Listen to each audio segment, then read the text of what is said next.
Hey, good people. So, today I want to drop some knowledge on you. We have to recognize as believers that just because we're anointed doesn't mean that we're called to step into the thing that God is calling us to do. Let me say it again. Just because you're anointed, which means just because you have awareness of a calling or a gift or a purpose on your life, or just because you have an inclination or you've seen an inkling of the gift, doesn't mean that you're ready to step into fully doing the thing that God has ordained for your life. Because there's an intermediary process that you have to go through between anointment and commissioning, or when you're called to action to actually do the thing. There's a process called becoming.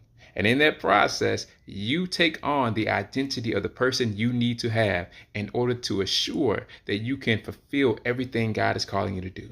So, no, just because you got awareness of the purpose, the calling, the vocation, whatever God is gifting you to do and calling you to do, no, that's just the start.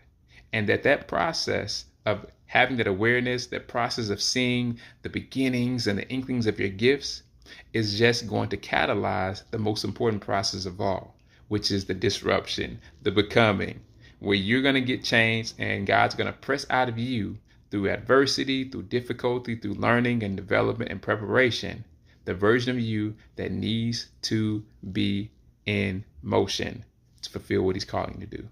So if you're wondering why things are taking a little longer, maybe it's because you're still in the becoming process. You can't skip that process. Anointment, becoming, then commissioning.